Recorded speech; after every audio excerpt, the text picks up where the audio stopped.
Good evening and welcome to our broadcast. Tonight we begin with developments in Washington surrounding a congressional investigation tied to convicted sex offender Jeffrey Epstein, and the response is now coming from two of the country's most prominent political figures.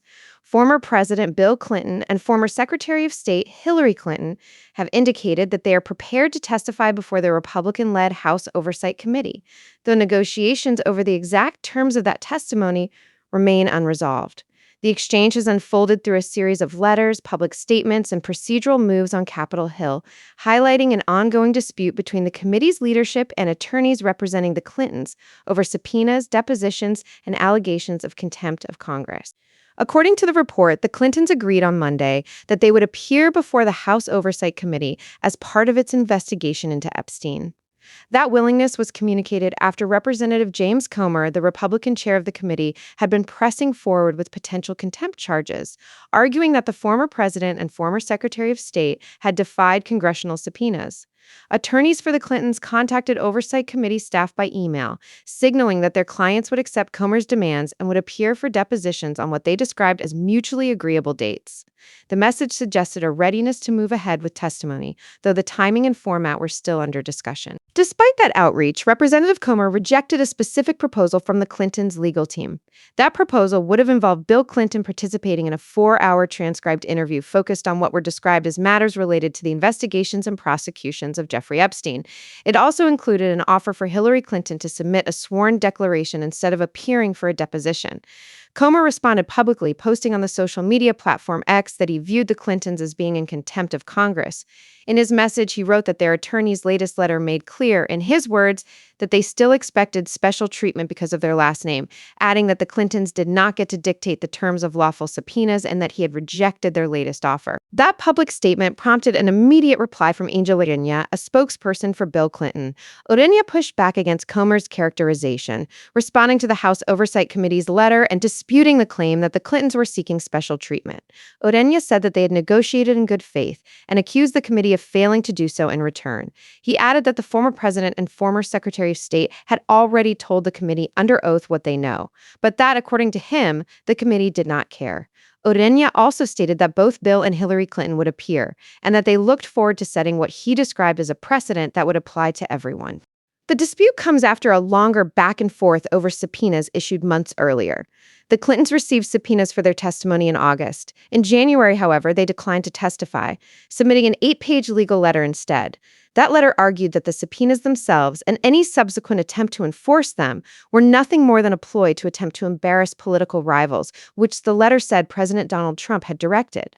That earlier refusal set the stage for the current confrontation as Republican leaders on Capitol Hill began weighing whether to pursue contempt of Congress proceedings while at the same time continuing negotiations with the Clintons' legal team. As those negotiations continue, Republican leadership has not yet advanced a contempt resolution through the House Rules Committee. The report notes that GOP leaders postponed moving such a resolution forward, indicating that discussions were still underway and that no final procedural step had been taken at that point. That pause reflects the unsettled nature of the talks, with both sides staking out sharply different positions over what compliance with the subpoenas should look like and whether the Clintons' responses meet the committee's demands. The broader context for the investigation includes a set of images released late last year. In December, House Oversight Democrats made public photographs from Epstein's estate. Those images included Bill Clinton as well as President Donald Trump.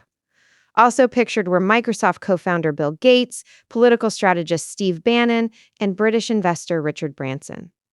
The release of those photographs drew renewed attention to individuals who had at various times been associated with Epstein, even as lawmakers continued to examine records and testimony connected to his activities.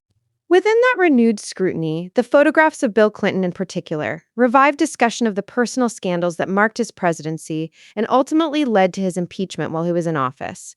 The report notes that despite that history and the fresh attention generated by the images, Clinton had called on the Justice Department to release remaining documents connected to Epstein, stating that he needed no protection. That demand added another dimension to the unfolding situation, placing Clinton publicly on record in favor of additional disclosure even as his legal team remained in talks with congressional investigators about the terms of his own testimony. Taken together, these developments outline a complex and evolving confrontation between congressional Republicans and two former top officials in the Democratic Party.